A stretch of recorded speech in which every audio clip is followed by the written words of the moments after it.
जय हिंद दोस्तों, मैं प्रदीप कुशवाहा होम पाठशाला फॉर ऑल एग्जाम में एक बार फिर आपका स्वागत करता हूं। आज हमारा सब्जेक्ट है present simple tense. Present simple tense को ही हम प्रेजेंट इंडेफिनिट टेंस भी कहते हैं। हमारे साथ आप वीडियो में बने रहें। 15 मिनट के बाद आप अपने आप में इतना अच्छा महसूस करेंगे क्योंकि आपसे प्रेजेंट सिंपल टेंस पूरी तरह से बनने लगेगा। तो आप हमारे साथ बने रहिए। सबसे पहले हम आपको ये समझा दें कि जो टेंस है, टेंस होते कितने प्रकार के हैं। तो टेंस 3 प्रकार के होते हैं। पहला है प्रेजेंट टेंस, दूसरा पास्ट टेंस, तीसरा future tense. Present tense, past tense, future tense, ये 3 टेंस हमारे पास हैं। लेकिन इन टेंसों के भी 4 पार्ट हैं। मतलब आपको प्रेजेंट टेंस के भी 4 पार्ट देखने को मिलेंगे, पास्ट टेंस के भी 4 और फ्यूचर टेंस के भी 4 पार्ट मिलेंगे। प्रेजेंट टेंस जैसे सिंपल, पहला सबसे टॉपिक है सिंपल, सेकंड है कंटिन्यूअस, तीसरा है परफेक्ट और चौथा है परफेक्ट कंटिन्यूअस टेंस। इसी प्रकार फ्यूचर के भी 4 पार्ट हैं और इसी प्रकार पास्ट के भी। एक बार फिर से हम रिवाइज कर लेते हैं। सबसे पहले टेंस जो है अपने 3 प्रकार के हैं, present tense, past tense, future tense. इसके बाद प्रेजेंट के भी 4 पार्ट हैं। तो प्रेजेंट सिंपल या जिसे प्रेजेंट इंडेफिनिट भी बोलते हैं, दूसरा है प्रेजेंट कंटिन्यूअस टेंस, तीसरा है प्रेजेंट परफेक्ट टेंस, चौथा है परफेक्ट कंटिन्यूअस टेंस। इसी प्रकार पास्ट का भी, past simple, past continuous, past perfect, past perfect continuous tense. और इसी प्रकार फ्यूचर के भी, future simple, future continuous, future perfect, future perfect continuous tense. तो आज हम सबसे पहले पढ़ने जा रहे हैं प्रेजेंट सिंपल टेंस, जिसे हम प्रेजेंट इंडेफिनिट टेंस भी कहते हैं। तो हम देख लें सबसे पहले कि हिंदी के वाक्यों को हम कैसे पहचानेंगे कि कोई टेंस या कोई सेंटेंस प्रेजेंट सिंपल टेंस का है। तो सबसे पहले हम बता दें कि इनके हिंदी के वाक्य के अंत में ता है, ती है, ते है, इस प्रकार के सेंटेंस आपको दिखाई देंगे। जैसे मैं कहूं, मैं स्कूल जाता हूं, मैं खाना खाता हूं, है ना, सूरज पूरब से उगता है, सूरज पश्चिम में डूबता है। ये प्रकार जितने भी सेंटेंस हैं ये सारे क्या हैं, प्रेजेंट सिंपल टेंस के हैं। इसके बाद इससे सदा कार्य होते रहने का बोध होता है ना। जैसे वह मेरा भाई है ना, वह मेरी बहन है। इस तरह से सेंटेंस भी जो है इसी से रिलेटेड है। तो सबसे पहले हम आपको बता दें कि इसमें अंग्रेजी में हम कैसे पहचानेंगे कि कोई भी सेंटेंस प्रेजेंट सिंपल टेंस का है। तो इसको स्ट्रक्चर द्वारा हम पहचान सकते हैं कि टेंस क्या है, सिंपल टेंस क्या है। तो सबसे पहले क्या होना चाहिए स्ट्रक्चर में, सब्जेक्ट होना चाहिए, है ना। आप कोई भी सेंटेंस देखेंगे उसमें सबसे पहले सब्जेक्ट होगा, उसके बाद वर्ब का फर्स्ट फॉर्म होगा, वर्ब का फर्स्ट फॉर्म होगा या फिर वर्ब में एस या ईएस लगी होगी। तो आप समझ जाइए कि वो प्रेजेंट सिंपल टेंस है। चलिए इसके बाद ऑब्जेक्ट आपको लगाना है, ठीक है। अच्छा, सबसे बात ये आती है इसके बाद कि प्रेजेंट सिंपल टेंस में कैसे पता चलेगा कि वर्ब में एस लगाना है या ईएस लगाना है, या इसके बाद वर्ब का या फिर फर्स्ट फॉर्म लगाना है। तो बता दें कि यदि सिंगुलर सब्जेक्ट है, आई को छोड़कर सभी सिंगुलर सब्जेक्ट जैसे ही, सी, इट या कोई नाम, है ना, सभी के साथ वर्ब में एस या ईएस लगाया जाता है ना। इसके बाद वर्ब का फर्स्ट फॉर्म किसमें, जो प्लूरल सब्जेक्ट होते हैं, प्लूरल सब्जेक्ट जो होते हैं आई, वी, यू, दे, या और भी जैसे पीपल हो गया, चिल्ड्रन हो गया, पुलिस हो गया, ऐसे जो शब्द होते हैं उनके साथ आपको वर्ब का फर्स्ट फॉर्म लगाना है, ठीक है। तो हम कुछ सेंटेंस देख लेते हैं और एक बार शुरू से इसे रिवाइज कर लेते हैं कि क्या होता है।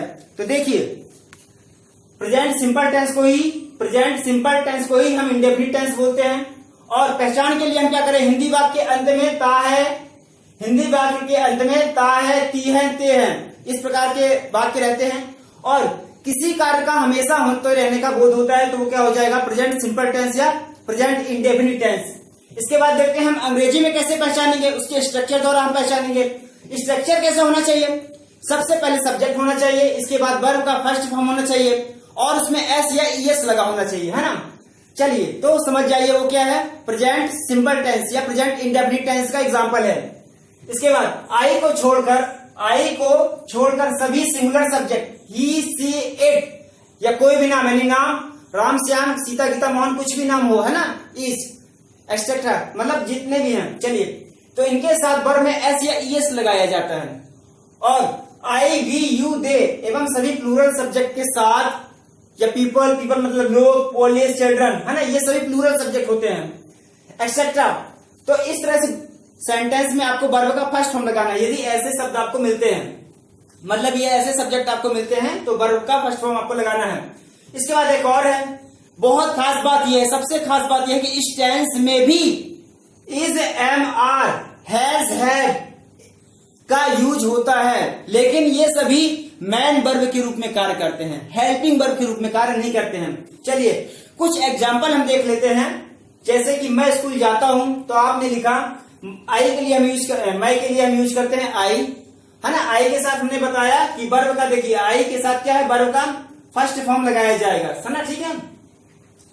इसके बाद एक मिनट,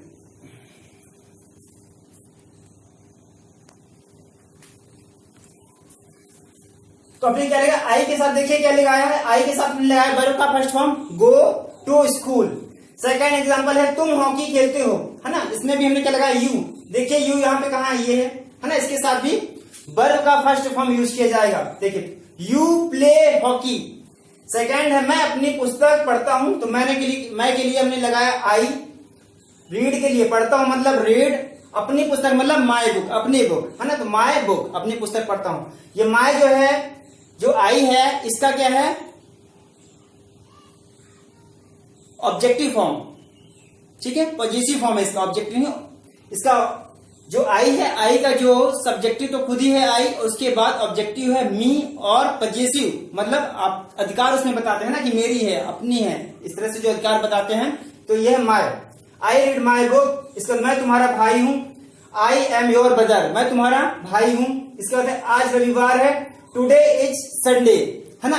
एक बार आप सेंटेंस को देख लीजिए और मैं एग्जांपल देने वाला हूं, आप उसको करेंगे।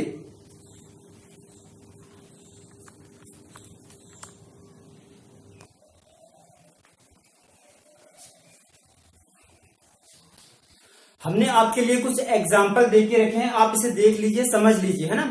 वीडियो पॉज करके आप इसे सॉल्व कीजिए, इसके बाद मैं इसका आंसर देता हूं।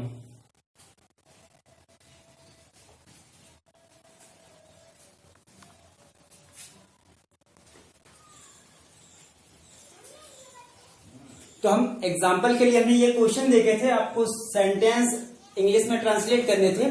आइए देखते हैं क्या है। यह जॉन है, यह के लिए हमने यूज किया दिस, है के लिए है, इस समय यहाँ पे मैन वर्ब है और यहाँ पे हमने लगाया इज, दिस इज जॉन।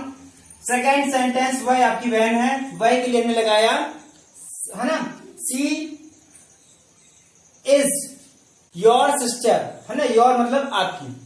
अगला है मेरे पास फूल है, यहाँ पे मेरे के लिए आई लगाया हमने, आई।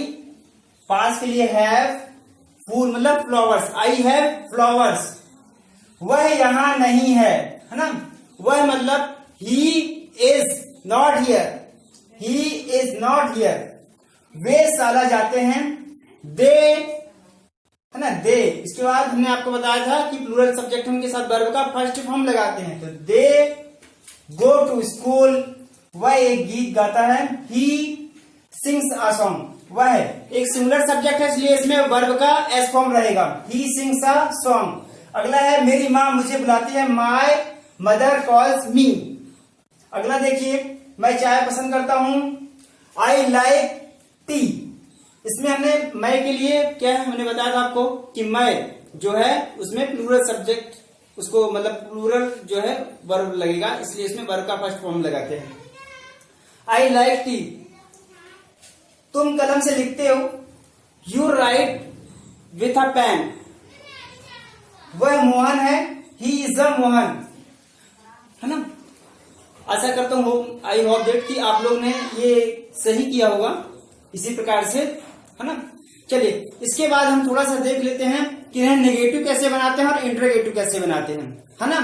तो नेगेटिव बनाने के लिए हम डज नॉट का यूज करते हैं और वर्ब का फर्स्ट फॉर्म लिखते हैं, और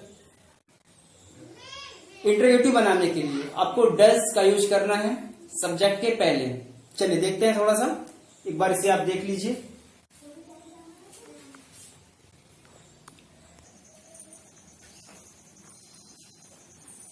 चलिए आइए देखते हैं, इसमें सबसे पहले प्रेजेंट सिंपल या इंडेफिनिट टेंस जो है हमारे पास, इसमें हम नेगेटिव कैसे बनाते हैं। तो देखिए नेगेटिव बनाने के लिए डज नॉट और डू नॉट का यूज करते हैं, है ना।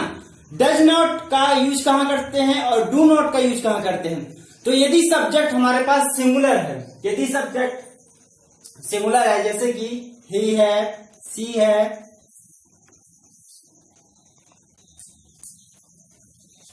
यदि हमारे पास सब्जेक्ट जो है ही है, सी है, इट है या कोई नाम है, तो वो सब सिंगुलर सब्जेक्ट होते हैं ना। आई को छोड़कर, आई वैसे सिंगुलर है लेकिन आई को छोड़कर सभी सब्जेक्ट में हम डज नॉट लगाते हैं और वर्ब का फर्स्ट फॉर्म लगते हैं। ध्यान रखना कि नेगेटिव बनाते समय आप डज नॉट लगाएंगे लेकिन वर्ब का फर्स्ट फॉर्म लिखेंगे इसके बाद, है ना। गलती मत करना कि वर्ब का एस या ईएस फॉर्म लगा रहने दे, इसको आप ध्यान रखना बहुत अच्छे से। इसके बाद यदि सब्जेक्ट प्लूरल है ना, प्लूरल मतलब बहुत सारे इनसे जिन सब्जेक्ट से बोध होता है, जैसे कि पुलिस, चिल्ड्रन या फिर आई, वी, यू, दे, है ना। सॉरी आई तो नहीं लेकिन आई को आपको इसमें इंक्लूड करना है। चलिए, इनके साथ डू नॉट लगाकर आप वर्ब का फर्स्ट फॉर्म लिखेंगे। एग्जाम्पल के लिए वह स्कूल नहीं जाता है, तो आपने लिखा है ही डज नॉट। ही क्या है, सिंगुलर सब्जेक्ट है, इसलिए हमने इसके साथ डज नॉट लगाया, डज नॉट, और उसके बाद वर्ब का फर्स्ट फॉर्म लगाया गो टू स्कूल। मैं नहीं दौड़ता हूं, इसमें आप निगेटिव बनाए तो आई डू नॉट रन। इसके बाद क्वेश्चन कैसे बनाते हैं, सबसे पहले जान लीजिए कि क्वेश्चन बनाने के लिए हमको डज या डू को सब्जेक्ट के पहले लिखना पड़ता है, और डज या डू कैसे लगाना है। यदि सिंगुलर सब्जेक्ट है तो इसके साथ हम डज लगाएंगे, है ना, आई को छोड़कर, और प्लूरल सब्जेक्ट है तो उसके साथ हम डू लगाएंगे, है ना। आई, वी, यू, दे, इन सभी के साथ आपको डू लगाना है ना। क्वेश्चन बनाने के लिए सब्जेक्ट के पहले लिखेंगे डू। चलिए देखिए, एक एग्जांपल है, क्या वह स्कूल जाता है, वह है, तो ये सिंगुलर सब्जेक्ट है इसलिए इसको क्वेश्चन बनाने के लिए डज आप सब्जेक्ट के पहले लिखेंगे। तो हमने लिखा does he go to school, है ना। और भी एग्जांपल हम आपको भी लिख कर देंगे, है ना। आप वीडियो पॉज करके सॉल्व कीजिएगा, इसे जब तक देख लीजिए।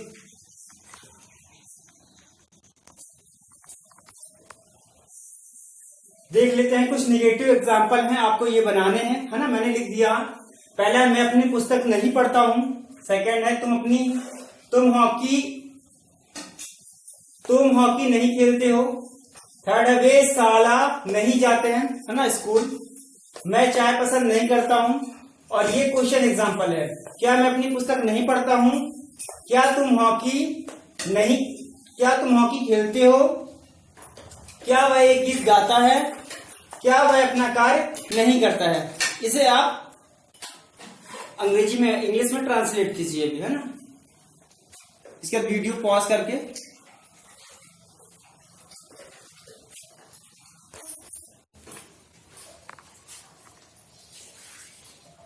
चलिए, सबसे पहले हम देखते हैं, यहाँ पे लिखा है सबसे पहला जो सेंटेंस है इसे निगेटिव बनाने के लिए, मैं अपनी पुस्तक नहीं पढ़ता हूं, तो मैं के लिए हमने लगाया आई, और इसको निगेटिव बनाने के लिए हम लगाते हैं डू नॉट। इसके बाद वर्ब का फर्स्ट फॉर्म जो रीड है, रीड, और अपने के लिए माय, है ना, आई, मी, माय।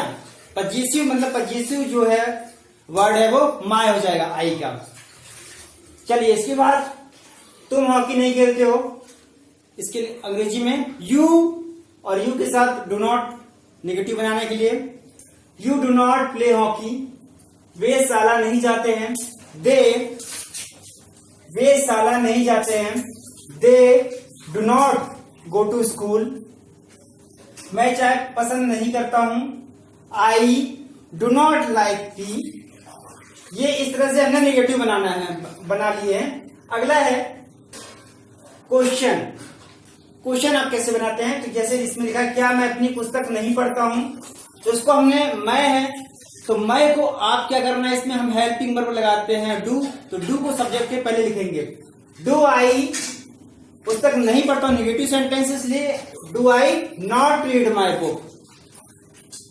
इसके बाद है क्या तुम हॉकी खेलते हो, डू यू प्ले हॉकी, है ना। यू के साथ भी हेल्पिंग वर्ब क्या रहती है, डू, है ना, जो सब्जेक्ट के पहले इनको लिखना पड़ता है, सब्जेक्ट के पहले डू लिखना पड़ता है, डू यू प्ले हॉकी। अगला है क्या वह एक गीत गाता है, वह क्या है, सिंगुलर सब्जेक्ट है इसलिए डज हेल्पिंग वर्ब लगेगा, सब्जेक्ट के पहले लगाएंगे, तो आपने लगाया यहाँ पे does he Singh a song. देखिए, अब आपने सिंग, आपको याद रखना है कि सिंग जो है यहाँ पे ऐसे यस नहीं लगा है ना। नेगेटिव या फिर क्वेश्चन बनाते समय आपको वर्ब में एस या एस नहीं लगाना है, वर्ब का फर्स्ट फॉर्म लगाना है। इसके बाद देखिए, क्या वह अपना कार्य नहीं करता है ना, does he not do his work, है ना, क्योंकि वह जो इसके साथ भी हेल्पिंग और डज लगेगा, तो डज आपने सबसे पहले लगाया, इसके बाद सब्जेक्ट नेगेटिव इसलिए नॉट लगा दिया। और अब जो वर्ब का फर्स्ट फॉर्म है ना, डू मतलब होता है करना, अपना काम नहीं करता है, तो उसका है ये डू, डू आपको लगाना जरूरी है, डू इज वर्ब। ये प्रेजेंट इंडेफिनिट टेंस आज खत्म हो गया है। यदि आपको कोई भी डाउट हो तो प्लीज कमेंट कीजिए, है ना। यदि मैं तेज बोल रहा हूं तो आप इसके लिए भी कमेंट कर सकते हैं। तेज इसलिए बोलता हूं कि थोड़ा जल्दी कवर हो जाए, है ना, कम समय में। चलिए, थैंक यू वेरी मच।